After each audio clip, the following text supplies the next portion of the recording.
Hello and welcome to what will be two lectures, the first of two lectures on U.S. Indian policy and the wars of aggression against Native American tribes from 1865 until the 1880s. Now, a couple of caveats before we get started on this lecture. Caveat number one, this is not intended to be a comprehensive look at each of the individual campaigns and wars between the United States government and indigenous peoples and tribes. That's just out of the scope of a survey class, no matter how important each of these movements and campaigns are for understanding the history of the West and understanding the history of indigenous peoples. So this is just meant to be an overview of these and a deeper look at American federal Indian policy, what it was trying to achieve, and how it was trying to colonize and marginalize indigenous peoples. The second caveat is that this is a story that does not fit neatly within the parameters of how we divide American history.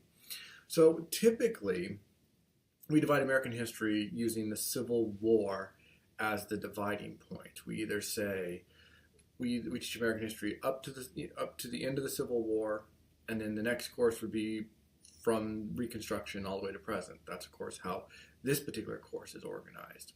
But the story of westward expansion doesn't fit neatly within those chronological parameters. The explosion west begins in the 1840s with the inauguration of the Oregon Trail in 1842. Very quickly, you get the United States negotiating the Treaty of Oregon to acquire the Oregon country, or the Pacific Northwest, from Britain. And then the War of Aggression on Mexico, the Mexican-American War from 1846 to 1848. At the same time, the seeds of violent conflict, of the attempt by the United States government and its people to eradicate indigenous peoples who lived out west, the seeds of those things are starting to manifest in the 1840s and 1850s. And so by the time this course starts, we've already had things like the massacre of Native Americans associated with the California Gold Rush to force them off the lands that mining prospectors wanted. We've already had tensions over the Oregon Trail. We've already had wars in the Pacific Northwest, like the Yakima Wars and the Spokane War. We've also had things like the Whitman Massacre that have occurred. We've also had massacre of indigenous peoples over and over again in various places. And so we've already had a lot of conflict and violence, and the terms of the violent interaction between indigenous peoples and the United States government have already been established. So we're coming in the middle of this story. So part of what we're going to start with today is just catching you up on American Indian policy and some of the events that will be impacting what happens after 1865. So let's start with U.S. Indian policy. U.S. Indian policy has never been stagnant. It has always evolved through the decades and the centuries. When the United States was created, Native Americans were understood to be a foreign people under U.S. law and the Constitution. We've discussed this. They were explicitly left out of the Constitution, particularly in Article 1. And then additional legislation like the 14th Amendment and the Civil Rights Act of 1866 were understood to leave Native Americans out, either implicitly or explicitly. What is often not understood, though, is by the 1850s, legal jurisprudence in the United States didn't even understand Native Americans to be human under U.S. law. Let me just say that again. By the 1850s, Indians were not even understood to be human. They were considered less than human under U.S. law. They had no human standing under U.S. law. This is something that's really, really important for you to understand, because in part, this dehumanization of indigenous peoples under U.S. law in some ways legally justified the genocide and a horrendous treatment that indigenous peoples are going to face. Now, in terms of policy with the tribes, since Native American people were understood to be foreign peoples, the United States policy toward Native Americans had always been to negotiate with them in the same way you might negotiate with a country, another country. But the problem with this had always been that the Native Americans were a sovereign people, according to U.S. policy, within the territorial boundaries of the United States. And that created a difficult legal question. Most of the time when you're negotiating with peoples, who are negotiating with other countries, you're negotiating with other countries that have their own territorial borders and their own territorial sovereignty that's outside your borders. But when the United States is treating Native Americans as a foreign people, they're doing so as understanding them as a foreign people within the boundaries of the United States. That then leads to a fundamental question, which is the land that Native Americans live upon, is that land the property of the sovereign tribes who live on that land? Is it the property of the sovereign tribes who live on that land? Or is it American soil and the Native Americans just have the right to live on it? And this impacts how you choose to negotiate and the policies that you pursue. Overall, in the early days of the American Republic, the United States government treated indigenous peoples as if by negotiating treaties with them. And we see treaties signed in the 1790s and the early 1800s. They negotiate treaties with them with the idea of giving them the right to live on that land. But I would argue, and many other historians would argue as well, I'm not alone in this, that American policymakers in signing these treaties with Native American tribes were never acknowledging that it was indigenous land. They were simply acknowledging the right to be on that land until the United States wanted it.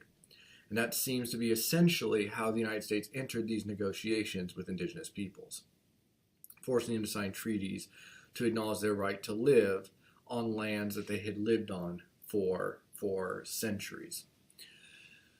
Now, treaty making had been a part of American Indian policy for some time, but beginning in the 1830s, the United States decided that allowing Native peoples to live on lands that they had always lived on for centuries and millennia, when American settlers wanted that land, was not in the interest of the United States. And so the United States began to pursue a policy called removal. This was inaugurated with the Indian Removal Act of 1830.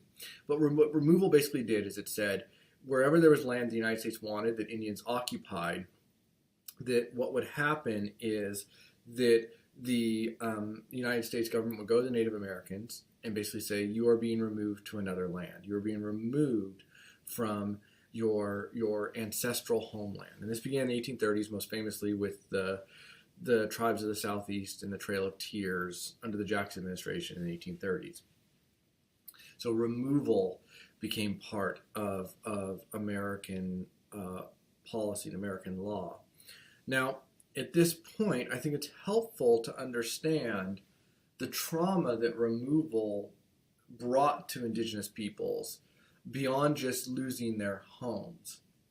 In order to understand the depth of the trauma and the depth of the atrocity that this policy of removal brings, what you have to understand is that land is sacred to indigenous peoples. I don't want to generalize Native American tribes and indigenous peoples because every tribe is diverse with its own customs and traditions and languages. And so I don't want to generalize about them in a way that takes away from their uniqueness and their diversity. But overall, in spite of the diversity, all indigenous peoples believe in the sacredness of the land. They don't believe that individual land ownership is possible. They don't believe in owning the land. Why?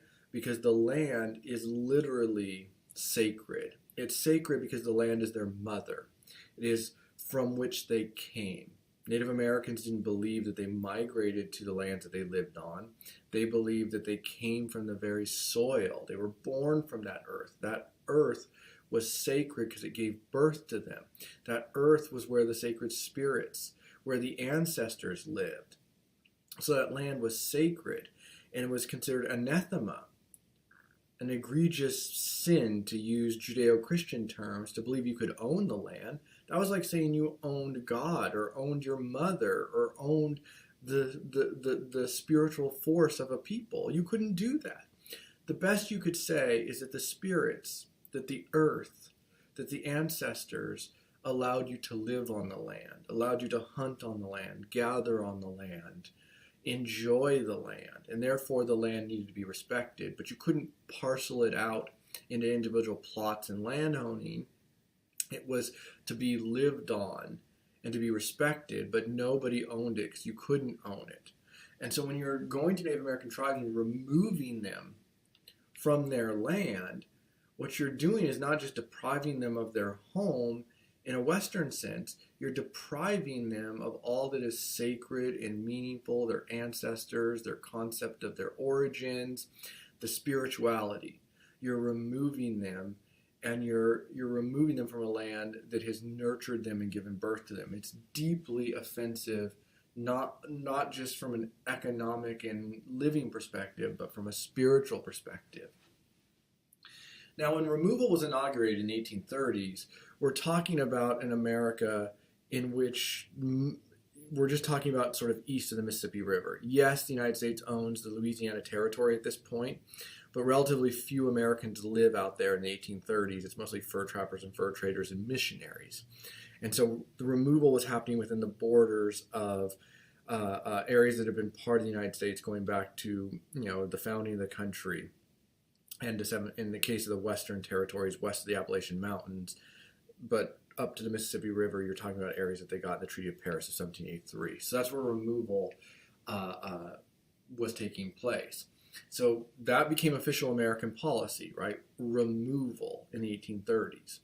Then you have the 1840s and 1850s. What happens in the 1840s and 1850s, of course, is that the United States greatly expands west, incorporating new territories into the American borders.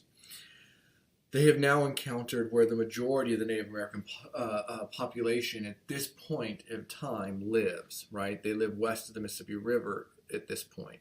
So now they've encountered lots of land where Native Americans live.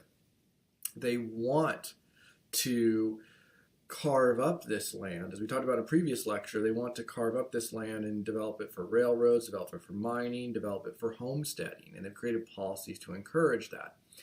What that means is that the United States government is going to identify the areas that are in the United States government's economic interest to develop, and then remove Native Americans who happen to live on that land. So remove them from areas where the railroad's going to go, remove them from homesteading lands, remove them from mining and logging lands, and so on and so forth. So they want to remove them. But they got to figure out a mechanism for how to achieve the removal, and they got to figure out where the people go once you remove them. You see, when removal was done in the 1830s, they just pushed them west of the Mississippi River. They just pushed the Cherokee and the Chickasaw and the Cree and so on and so forth. They just pushed them west of the Mississippi River, right? Just pushed them over there and said, you can live there, for as long as the river shall flow and the grass shall grow. You can live there. Well, now the United States controls up the Pacific Ocean. To push them west would just to be putting them in the Pacific Ocean. So you have to have a place for them to go. And so this is when, beginning in the 1850s, the concept of the reservation began to emerge. You'll remove them to where? A reservation. And what is a reservation? Well, a reservation is going to be a land specifically for Indians.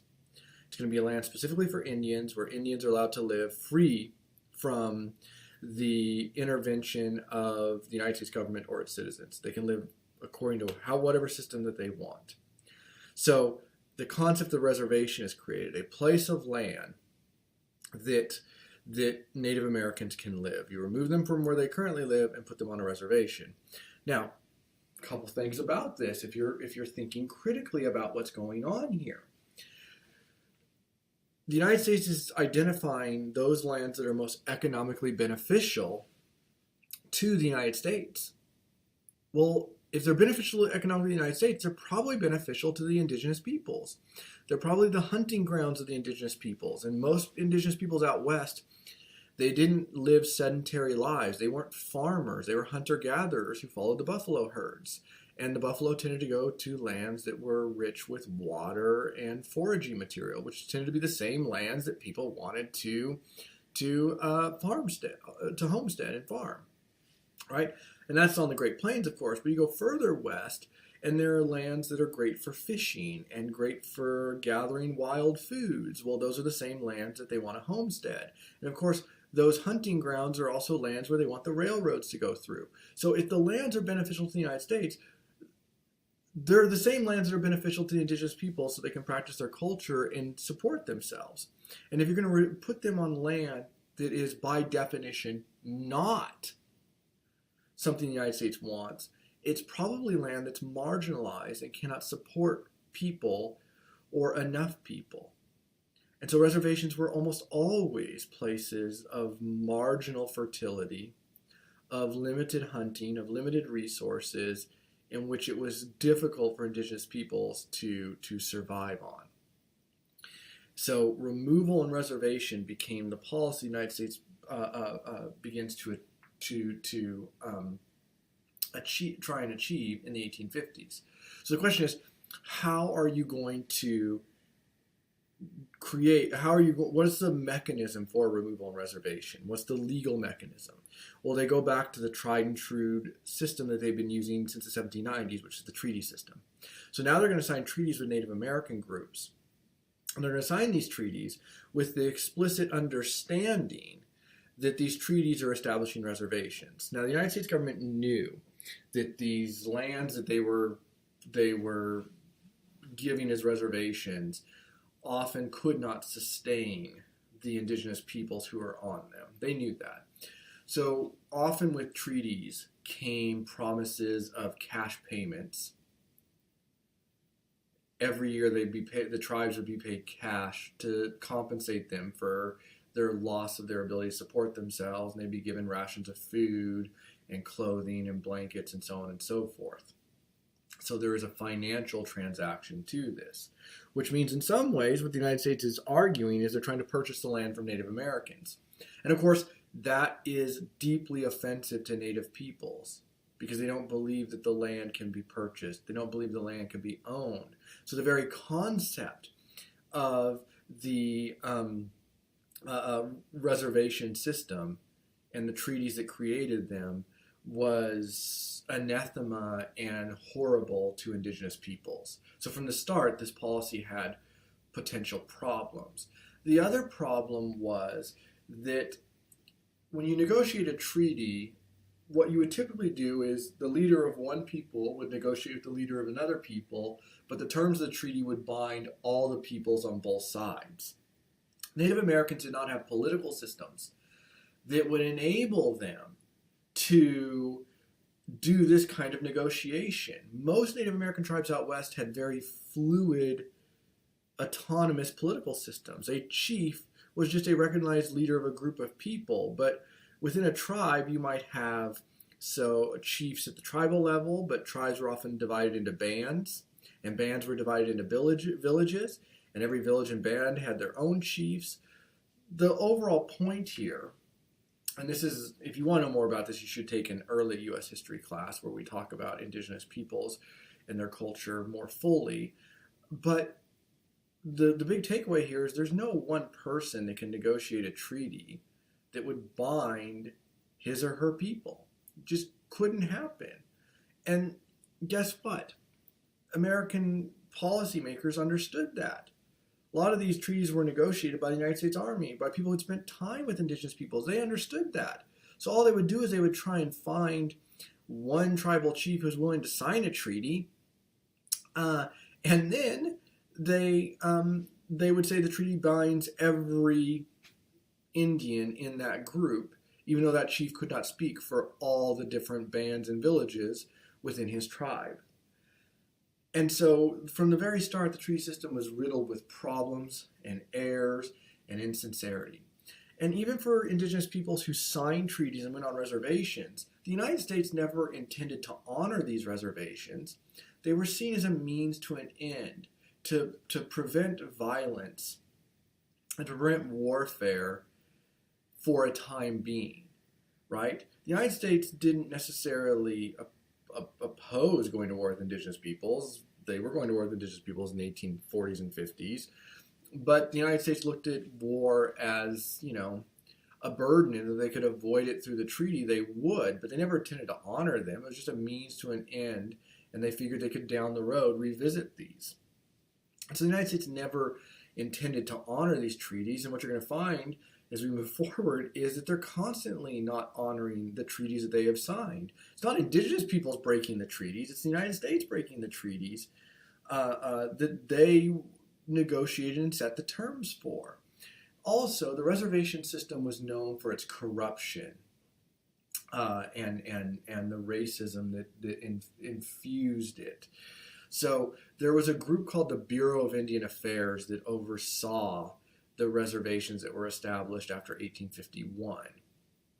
And the Bureau of Indian Affairs was responsible for ensuring that settlers and prospectors did not come onto the reservation, so that it was truly a land for Native peoples. They're the ones ensuring that the cash payments and the food allotments and the clothing allotments were given to chiefs to be distributed to the people, right? But what happened is Bureau of Indian Affairs employees, called Indian agents, often just pocketed the cash. They didn't give it to the indigenous peoples. They just stole it, or they skimmed part of it and gave the rest. They often stole the food supplies and sold it for money. They often stole the clothing and sold it for money. And so indigenous peoples who had given up their land, given up their livelihood to avoid war with the United States, not because they wanted to, but because they thought it was the only way to preserve their people, often found themselves starving to death and freezing to death and suffering on these reservations because of the corruption in the system. That corruption was driven by racist Indian agents, right? There's a famous quote of one Indian agent that I'm paraphrasing here, in which he says that reservations are simply the legalized extermination of a people. He's saying it's genocide, and it's messy and expensive to do it this route. He's acknowledging the truth of the reservation, which is the reservation was understood to be a quote-unquote humane way to achieve peace between peoples, but what it really was just another form of ethnic cleansing, of removing indigenous peoples. Now, most Native American groups in the early years refused to sign treaties and were dissatisfied with the terms of the treaties. And when people who had signed treaties were dissatisfied with the terms, or when Native groups refused to sign treaties, the United States often considered that refusal a sign of hostility, right? That they were declaring themselves to be enemies of the United States, and this often resulted in war. And out west in the 1850s, the violence really begins in the Pacific Northwest and California before moving to the plains in the Southwest. So let's talk about war on the plains, because this is the most famous aspect of the Indian Wars and the conflicts in the 1860s. War in the plains is raging in 1865 when we begin this course. It's raging in response to one of the worst atrocities ever committed by the United States during with respect to its interactions with indigenous peoples. So in November of 1864, in Colorado Territory, in what is now the state of Colorado, there was an event happened called the Sand Creek Massacre. So what happened is, with the Sand Creek Massacre, is in 1851, the United States signed its first treaty with the Plains Indians. It's really the inauguration of the treaty and reservation system. It's called the Fort Laramie Treaty. And the Fort Laramie Treaty basically guaranteed indigenous peoples like the Lakota, the Cheyenne, the Arapaho. Another name for the Lakota are the Sioux. They're often known as the Sioux. but they call themselves Lakota, so I would prefer to use that term in this class.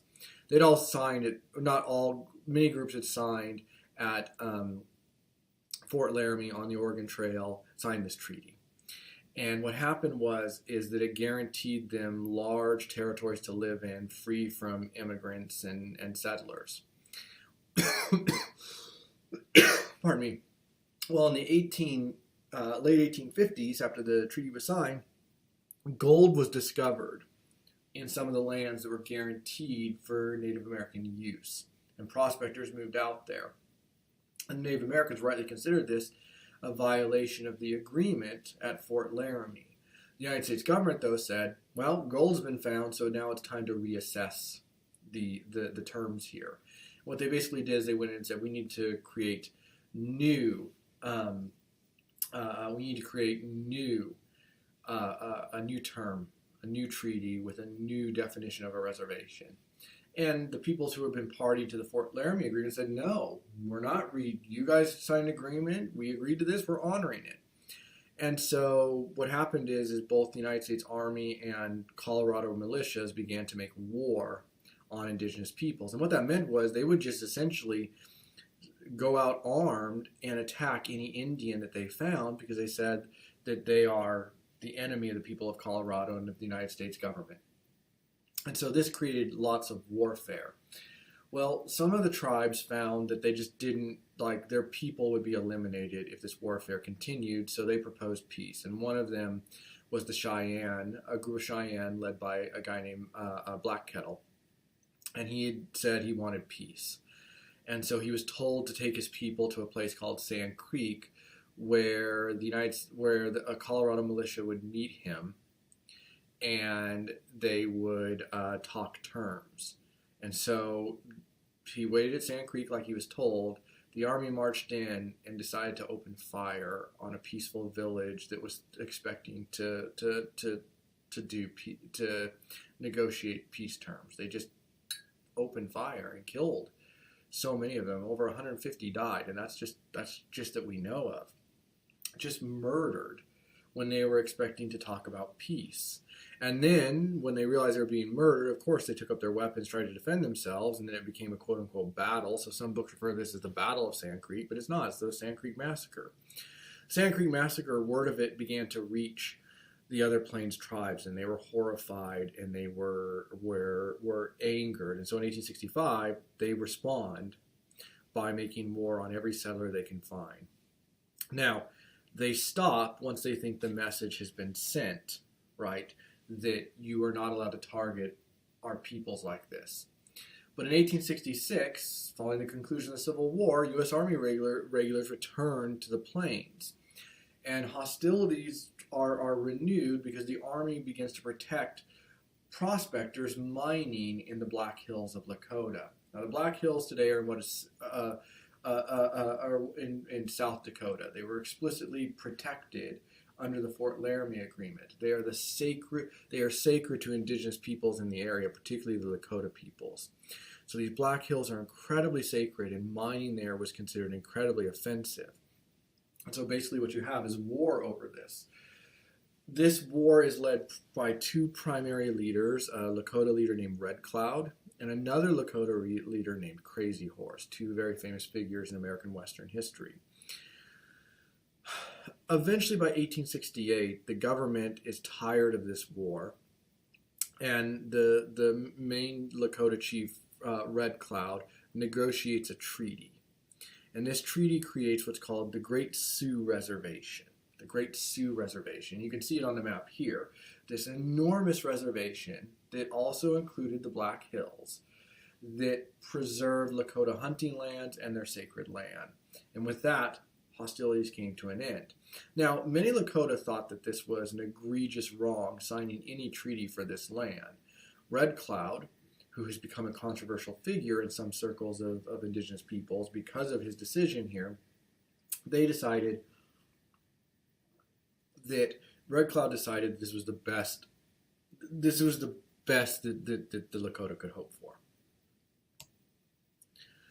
Now, the same year that the Great Sioux Reservation is established, Ulysses S. Grant, the Civil War general, is granted or becomes president of the United or is elected president of the United States, and in 1869 assumes office, becomes the Grant administration. Now, Grant himself was personally sympathetic to indigenous peoples. He was personally sympathetic to Native Americans. But if we look back at his opinions, his ideas, his views, I think the best way of summing up Grant's perspective on Native Americans is very paternalistic and racist by our own standards. He believed that indigenous peoples were savage and that they were lesser than white Americans. He did not believe necessarily in the value of their civilization and of their culture, but he was sympathetic to them as freedom fighters, as warriors, and he's sympathetic to the fact that they were on in what he estimated a losing side of a conflict, and he wanted to ensure that the terms of that loss were as beneficial as possible. I guess that's the best way to sum up Grant. It's a very paternalistic and racist understanding of Native Americans and of Native peoples, but he's not one of the more aggressive ethnic cleansing extermination politicians that you find so often during this era. So in 1869, Grant issues the first of his Native American policies. It's called the Peace Policy. And what the peace policy is Grant says, I want peace with indigenous peoples. I want peace with Native American tribes. So here are the terms of the peace. And notice I have peace policy in quotations here. He says, any Native American person who is on a reservation will be treated humanely and be given all that is due to them under the treaty because they are at peace with the United States. But any indigenous person off a reservation or who refuses to go onto a reservation, I consider to be an enemy of the United States and to be at war with the United States government. So what Grant is saying is that the United States is at war with indigenous peoples unless they're on a reservation. And any indigenous group that refuses for cultural, religious, or simply practical reasons to go on a reservation and sign a treaty, that is an act of war. Just consider what Grant is saying under his peace policy. If you're not on a reservation, you're the enemy of the United States. The United States can use all tools at its disposal. And by the way, the person who's in charge of the United States Army out west is William Tecumseh Sherman, the same general who had sort of conducted a scorched earth military policy in the South in his famous March to the Sea. So Sherman was not above using very violent tactics to achieve his military ends. Now, Congress, and keep in mind, this is all going on at the same time as Reconstruction. Congress, at the same time, is beginning to believe that treaties creating reservations were wrong. Primarily because Congress is realizing that when the treaties were first signed in the 1850s and 60s, they were mainly to clear up farmland and mine land and then routes for transcontinental railroads, which are currently being built. The problem for Congress is that sometimes they gave away land, like say to Lakota. They were granting land that later was discovered to contain gold or silver or other important economic items. And Congress believed that was giving indigenous peoples wealth that rightly belonged to the United States government and its people.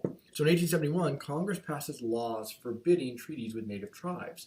What that means is that native peoples who did not sign a treaty and have an established reservation will not get an established reservation. They're going to be forced to go somewhere else and forced to go onto a reservation with other tribes, maybe tribes that they had traditionally not gotten along with. Now, these reservations, as I've explained to you, are already places in which it's almost impossible for indigenous peoples to make a living.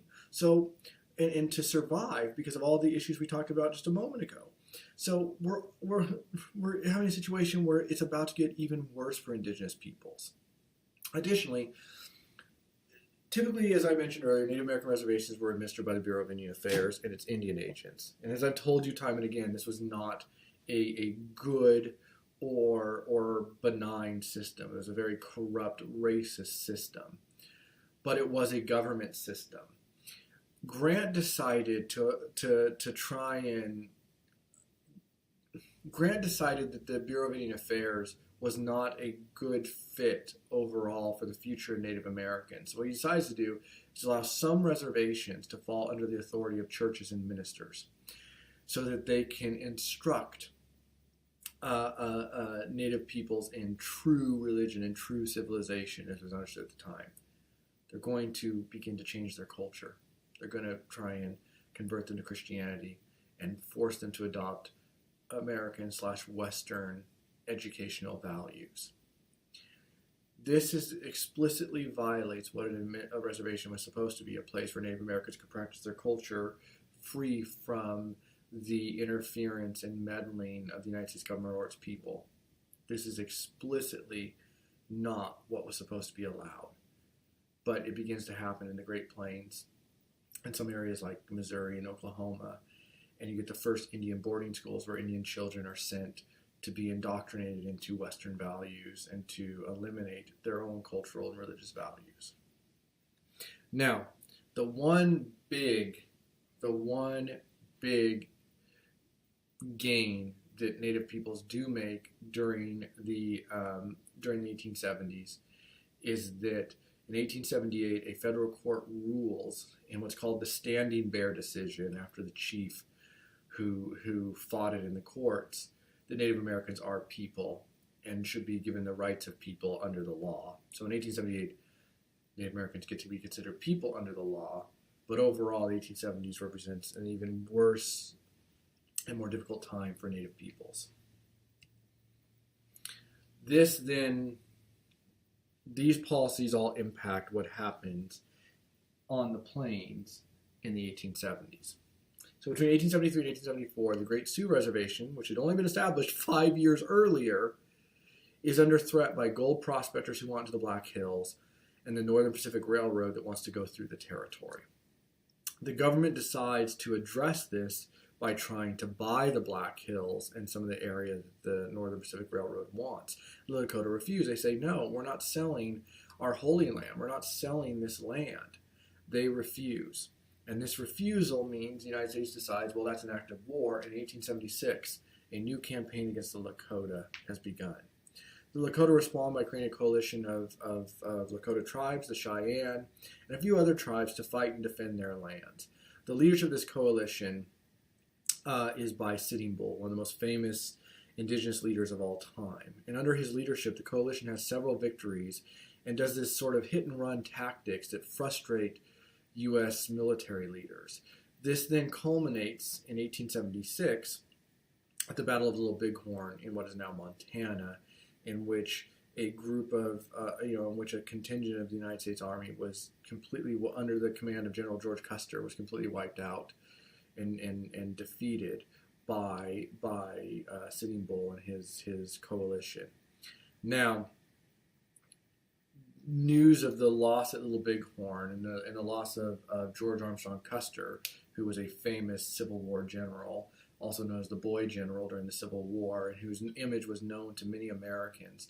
The shock of this is palpable in the East, and the United States government decides to devote even more resources to the Lakota, overwhelming resources to this Lakota campaign. And these resources just overwhelmed the Lakota and their coalition in 1877. Most of their coalition is forced to surrender, including Crazy Horse. Sitting Bull himself flees to Canada in an attempt to escape being placed on a reservation or other consequences. And so what happens is the Lakota lose this war, and they lose their sacred Black Hills, which are opened up for prospecting. Just on a kind of a side note, just to complete this story, for those of you who don't know, later on, to add insult to injury, in the early 20th century, the United States government will allow for the creation of a national park in the Black Hills. And of course, that national park is Mount Rushmore National Park, which is essentially the sacred mountains of the Lakota being carved with the image of white American presidents.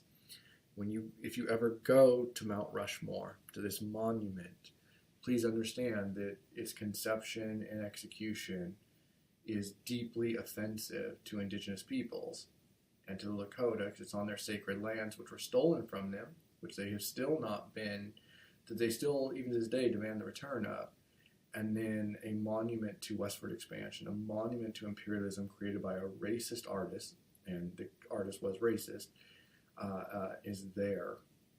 And so it's Americans today tend to view it as in very patriotic sort of tones, but to indigenous peoples, it is a symbol of so much of what happened to their people in the 19th century.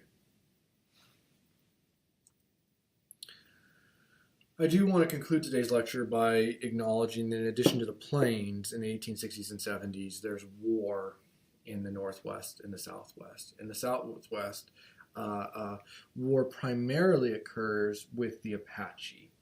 And so you have an Apache leader named Cochise, who was falsely accused of kidnapping a white child, which then drove him and his people, when there was an attempt to arrest him, into a 11-year war with the United States government to try and drive the United States government settlers out of the Southwest of what is now the United States. While Cochise was a very successful warrior and had many victories, ultimately he was forced to surrender in 1872 and dies on a reservation in 1874. An even more famous Apache chief leader was Geronimo, who led a major war called the Apache War between 1871 and 1876 against the United States government for the rights of his people. He was eventually forced to settle on a reservation. His people were farmers. They were settled on a reservation in which the water was foul and made people and animals sick, in which farming was impossible. And so facing the death and starvation of his people, Geronimo renews hostilities, and between 1881 and 1886, renewed hostilities trying to drive the United States government settlers out. It was unsuccessful in 1886. He was forced to surrender. Probably the last major campaign of the Indian Wars out west, because it was a much bigger campaign than Geronimo's rebellion in 1881, is what's called the Nez Perce Retreat, involving the very famous Nez Perce leader, Chief Joseph. The Nez Perce were a people who had refused to sign a treaty selling their land, and so they just decided they were going to live in peace and harmony with settlers in their Wallowa Mountains in what is now northeastern Oregon. Unfortunately, for the Nez Perce, the United States government began to covet that land for settlers. In 1876, basically told them that they had to leave the land and move on to a reservation in a place called Lapwai, which is in Idaho, where there were other bands of the Nez Perce settled. But Lapwai wasn't the home of his people, and so Chief Joseph refused. Eventually, a Lapwai Nez Perce chief named Lawyer, or his nickname Lawyer, signed away the land so that the United States government in 1877 could forcibly remove the Nez Perce. Chief Joseph, not wanting to have his people destroyed, agreed to leave and go on to the Lapwai reservation. But as they were leaving, some of his warriors, in anger and retaliation, killed white settlers that they caught moving into their lands as they were leaving. The United States government considered this an act of war and said that Joseph and his people must be punished for this. Joseph and his people refused to accept this and decided they were going to escape to Canada. So they were fleeing. This isn't even an act of war. They're just fleeing to Canada. And the United States government decides that this cannot be allowed, that they cannot be allowed to leave, that they must be colonized and punished. And so they chase them. And the Nez Perce lead them on a chase throughout, the Rocky Mountains, through Yellowstone, Idaho, Montana, Yellowstone, back into Montana with the idea of reaching the Canadian border. Unfortunately, at a place called Bear Paw Mountain in 1877. In October of 1877, the Army cut Joseph and his people off and forced them to surrender, where they were promptly an agreement was made that they would be allowed to go back to Lop Wai, which was at least somewhat close to their beloved Wallowa Mountains. But after they had surrendered, the terms were changed and they were sent to Oklahoma, to Indian Territory, to live on a reservation there for years and years and years, until they were permitted to go on a reservation in Washington State, where to this day there's a band of Nez Perce descended from Joseph's people. So that's a brief overview of the major conflicts and policies from the 1850s and 60s all the way to the 1880s. In the next lecture, we're going to talk about policy changes in the 1880s and 90s that make life even more difficult for Indigenous peoples. I thank you for listening. I'll talk to you again soon. Bye for now.